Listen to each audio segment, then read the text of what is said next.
جب کسی شخص کا استغفار قبول ہوتا ہے تو اس کے گھر میں یہ 5 نشانیاں ظاہر ہو جاتی ہیں۔ حضرت ابو ذر رضی اللہ تعالیٰ عنہ سے روایت ہے کہ نبی کریم صلی اللہ علیہ وآلہ وسلم نے مجھے یہ نصیحت فرمائی تھی کہ اے ابو ذر، اپنی زندگی میں یہ 5 کام کبھی مت چھوڑنا، اللہ کی تم پر رحمتیں نازل ہوں گی۔ بسم اللہ الرحمن الرحیم۔ یقینی طور پر انبیاء کرام اور رسل اعظام کے بعد صحابہ کی مقدس جماعت کو اس دنیا کا سب سے پاک طینت اور راست باز گروہ ہونے کا شرف حاصل ہے۔ اللہ تعالیٰ اس مبارک جماعت سے اس قدر خوش ہوا کہ انہیں اپنی رضامندی کا سرٹیفکیٹ عطا کیا۔ صحابہ اکرام کی مقدس جماعت میں بہت سارے ایسے بھی باکمال افراد ہوئے ہیں جنہیں لمبی مدت تک رسول اکرم صلی اللہ علیہ وآلہ وسلم کی صحبت نصیب ہوئی ہے اور انہیں رسول گرامی صلی اللہ علیہ وآلہ وسلم سے استفادہ کا زیادہ موقع ہاتھ لگا ہے۔ انہی صحابہ اکرام میں ایک اہم نام ابو ذر رضی اللہ تعالیٰ عنہ کا ہے۔ ویسے تو ابو ذر رضی اللہ تعالیٰ عنہ کو اسلام لانے میں سبقت حاصل ہے۔ مورخین کی مانے تو آپ نے 5ویں نمبر پر اسلام قبول کیا۔ رسول اکرم صلی اللہ علیہ وآلہ وسلم کی ہدایت کے مطابق ایک لمبی مدت تک اپنی قوم میں دعوت و ارشاد کا فریضہ انجام دیتے رہے۔ ہجرت نبوی صلی اللہ علیہ وآلہ وسلم کے بعد مدینہ منورہ تشریف لائے اور پھر ہمیشہ رسول اکرم صلی اللہ علیہ وآلہ وسلم کے زیر تربیت رہے۔ ابو ذر رضی اللہ تعالیٰ عنہ کی اہم خصوصیت یہ ہے کہ نبی اکرم صلی اللہ علیہ وآلہ وسلم کی طرف سے ان کی لغزشوں کی اصلاح و تربیت میں جو نرمی، لطافت اور گداز ملتا ہے وہ آپ ہی کا نصیبہ ہے۔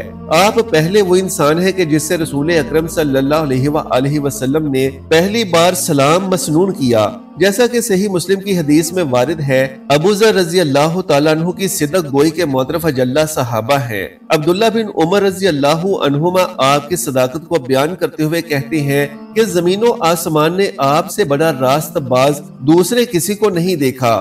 بعض حدیثوں میں ابو ذر رضی اللہ تعالیٰ عنہ کو عیسیٰ مسیح علیہ الصلوۃ والتسلیم کے مشابہ بھی بتایا گیا ہے۔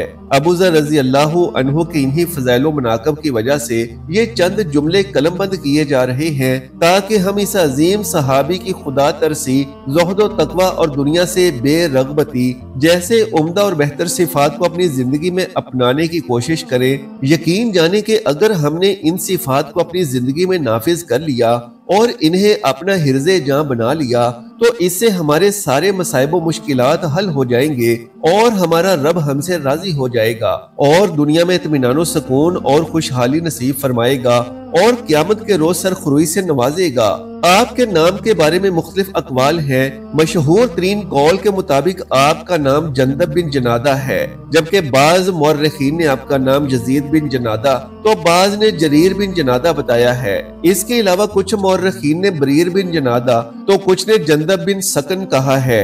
اسی طرح سے ایک قول کے مطابق آپ کا نام ابن اشرکا ہے۔ حافظ ابن حجر اسقلانی رحمہ اللہ نے بیان کیا ہے کہ سنن ابن ماجہ میں نعیم بن مجمر ان طافہ غفاری ان ابی ذر کی سند سے وارد ہے کہ ایک بار نبی اکرم صلی اللہ علیہ وآلہ وسلم کا گزر ابو ذر رضی اللہ عنہ کے پاس سے ہوا اور وہ پیٹ کے بل لیٹے ہوئے تھے تو آپ نے انہیں اپنے پاؤں سے ہلایا اور کہا، جنیدب یہ جہنمیوں کے لیٹنے کا طریقہ ہے۔ اس روایت سے یہ بات واضح ہو جاتی ہے کہ ابو ذر رضی اللہ تعالیٰ عنہ کا نام جندب ہی ہے۔ ابو ذر رضی اللہ عنہ کا تعلق بنو غفار سے تھا۔ قبول اسلام سے قبل یہ قبیلہ اپنی راہ زنی اور بدگماشیوں کے لیے معروف تھا۔ اس قبیلے کے لوگ قافلوں پر شب خون مارتے اور اسے لوٹ لیا کرتے تھے۔ خود ابو ذر رضی اللہ عنہ کا حال یہی تھا کہ وہ رات کے آخری پہر راستوں میں چھپ کر بیٹھ جایا کرتے تھے اور گزرنے والے قافلوں کو لوٹ لیا کرتے تھے۔ ان تمام برائیوں کے باوجود بھی ابو ذر رضی اللہ عنہ زمانہ جاہلیت ہی سے اللہ واحد کی عبادت کیا کرتے تھے۔ بت پرستی سے پرہیز ہی نہیں کرتے تھے، بلکہ جو لوگ بتوں کی پوجا کیا کرتے تھے آپ ان کا مذاق اڑایا کرتے تھے۔ ابو ذر رضی اللہ عنہ نے عبداللہ بن سامت سے اپنے اسلام لانے کا واقعہ بیان کرتے ہوئے کہا کہ میرے بھتیجے میں اسلام لانے کے 3 سال پہلے سے ہی نماز پڑھا کرتا تھا۔ عبداللہ نے پوچھا، آپ کس کے لیے نماز پڑھا کرتے تھے؟ ابو ذر رضی اللہ عنہ نے کہا، اللہ واحد کے لیے۔ انہوں نے پوچھا کہ آپ کس سمت رخ کیا کرتے تھے؟ ابو ذر رضی اللہ عنہ نے جواب دیا کہ کہ جس سمت اللہ تعالیٰ توفیق دیتا تھا۔ جہاں تک ابو ذر رضی اللہ عنہ کے حلیہ کا مسئلہ ہے تو تاریخ کی کتابوں میں وارد ہے کہ آپ لمبے تھے، نحیف و کمزور تھے، آپ کا رنگ گندم گو اور نقش تیکھا تھا۔ عبداللہ بن عباس رضی اللہ عنہ بیان کرتے ہیں کہ جب ابو ذر رضی اللہ عنہ کو نبی اکرم صلی اللہ علیہ وآلہ وسلم کی نبوت کے بارے میں علم ہوا تو انہوں نے اپنے بھائی انیس سے کہا، دیکھو مکہ جاؤ اور محمد صلی اللہ علیہ وآلہ وسلم کے بارے میں خبر لے کر آؤ، جو خود کو نبی بتاتے ہیں اور دعویٰ کرتے ہیں کہ ان کے پاس آسمان سے وحی آتی ہے۔ تم جا کر ان کی باتیں خود سننا اور واپس لوٹ کر مجھے بتانا۔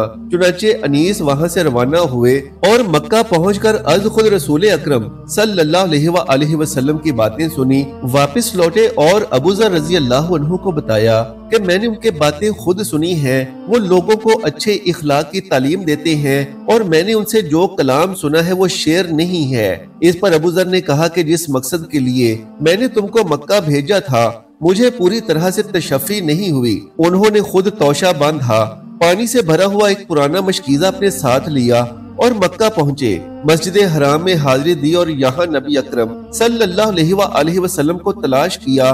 ابو ذر رسول اکرم صلی اللہ علیہ وآلہ وسلم کو پہچانتے نہیں تھے اور کسی سے آپ کے بارے میں پوچھنا بھی مناسب نہیں سمجھا۔ کچھ رات گزری تو وہ لیٹ گئے۔ حضرت علی بن ابی طالب علیہ السلام نے انہیں دیکھ کر بھانپ لیا کہ آپ مسافر ہیں۔ حضرت علی علیہ السلام نے ان سے کہا کہ آپ چلے میرے گھر پر آرام کریں۔ ابو ذر رضی اللہ عنہ ان کے پیچھے پیچھے چل پڑے۔ دونوں میں سے کسی نے ایک دوسرے سے بات نہیں کی۔ جب صبح ہوئی تو ابو ذر رضی اللہ تعالی عنہ نے اپنا مشکیزہ اور توشہ اٹھایا اور مسجد حرام میں پہنچ گئے۔ یہ دن بھی یوں ہی گزر گیا اور ابو ذر نبی اکرم صلی اللہ علیہ وآلہ وسلم کو نہ دیکھ سکے۔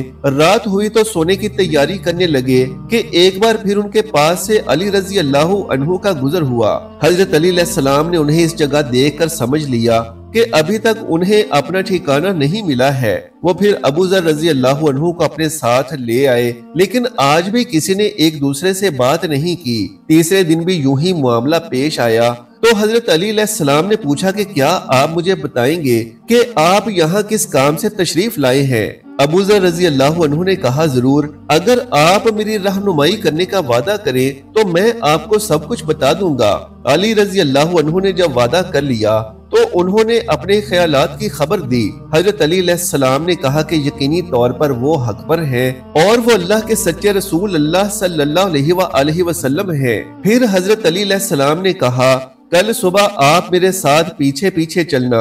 اگر میں راستے میں کوئی ایسی بات دیکھوں گا جس سے آپ کے بارے میں خطرہ ہوگا تو میں کھڑا ہو جاؤں گا۔ کسی دیوار کے قریب گویا میں پیشاب کر رہا ہوں، اس وقت آپ میرا انتظار نہ کرنا۔ پھر جب میں چلنے لگوں تو آپ میرے پیچھے چل پڑنا تاکہ کوئی یہ نہ سمجھ سکے کہ یہ دونوں ساتھ ساتھ ہیں۔ اس کے بعد میں جس گھر میں داخل ہوں گا آپ بھی اس میں داخل ہو جانا۔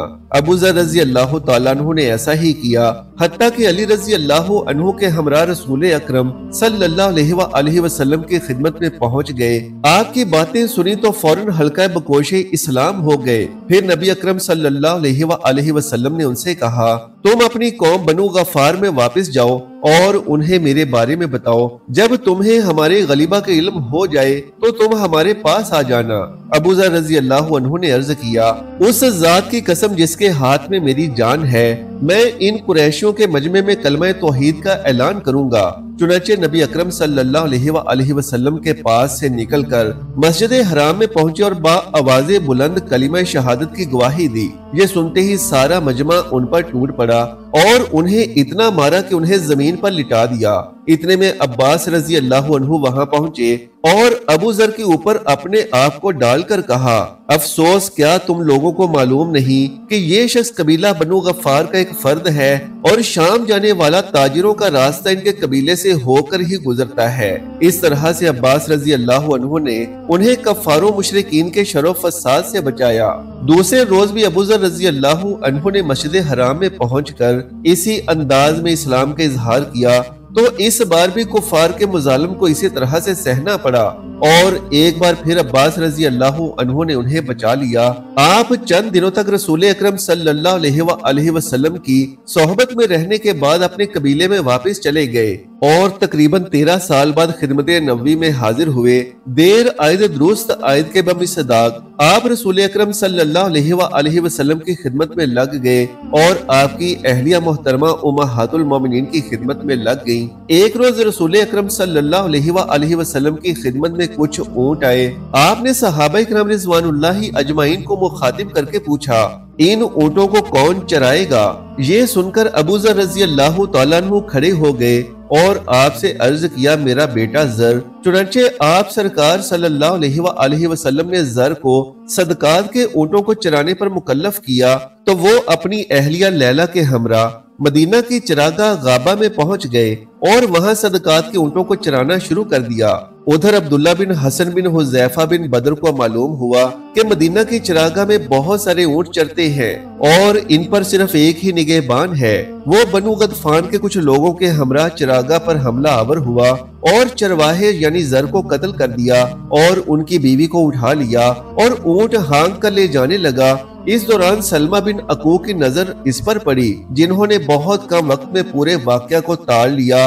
سلمہ رضی اللہ عنہ کی آواز انتہائی بلند تھی۔ وہ ایک چوٹی پر چڑھ گئے اور با آواز بلند چلائے کہ جلدی کرو، غطفانی حملہ آور ہوئے ہیں اور اونٹوں کو ہانک کر لے جا رہے ہیں۔ جب اللہ کے رسول صلی اللہ علیہ وآلہ وسلم کو اطلاع ہوئی تو آپ نے ان غطفانیوں کے طاقم میں صحابہ کرام کو بھیجا، جنہوں نے اونٹوں کو چھڑا لیا اور لیلہ کو بھی واپس لے آئے۔ لیلہ جب رسول اکرم صلی اللہ علیہ وآلہ وسلم کی خدمت میں حاضر ہوئی تو عرض کیا، اللہ کے رسول، میں گرفتاری اور قید کے دوران آپ کی چہیتی اونٹنی عذبہ پر سوار رہی۔ اس دوران میں نے یہ نظر مانی کہ اگر اللہ مجھے نجات دے گا تو میں اسے ضرور ذبح کروں گی۔ یہ سن کر رسول اکرم صلی اللہ علیہ وآلہ وسلم گویا ہوئے کہ تم نے تو عذبہ کو بہت بہتر بدلہ دیا، اس نے تمہاری جان بچائی اور تم نے اس کو ذبح کرنے کی نظر مان لی۔ اور یہ بھی تو دیکھو کہ عذبہ میری اونٹنی ہے، تمہاری نہیں۔ آدمی جس چیز کا مالک نہ ہو اس کی نظر ماننا کوئی حقیقت نہیں رکھتا۔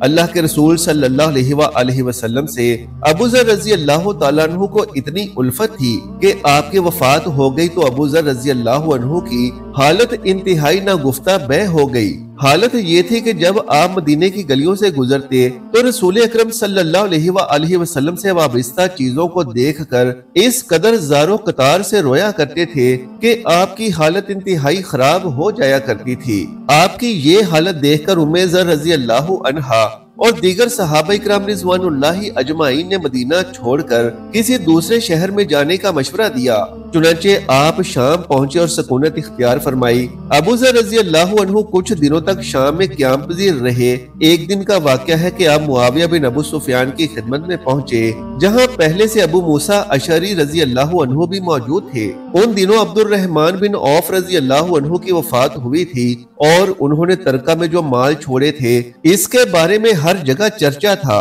ابو ذر رضی اللہ عنہ کی موجودگی میں معاویہ نے ابو موسیٰ اشعری رضی اللہ عنہ سے پوچھا، عبد الرحمن بن عوف رضی اللہ تعالیٰ عنہ نے جو مال اپنے پیچھے چھوڑا ہے اس کے بارے میں آپ کیا سوچتے ہیں؟ ابو موسیٰ اشعری رضی اللہ تعالیٰ عنہ گویا ہوئے، اگر عبد الرحمن رضی اللہ عنہ اپنے مال کی زکوٰۃ ادا کرتے رہے ہوں تو اس میں کوئی حرج نہیں ہے۔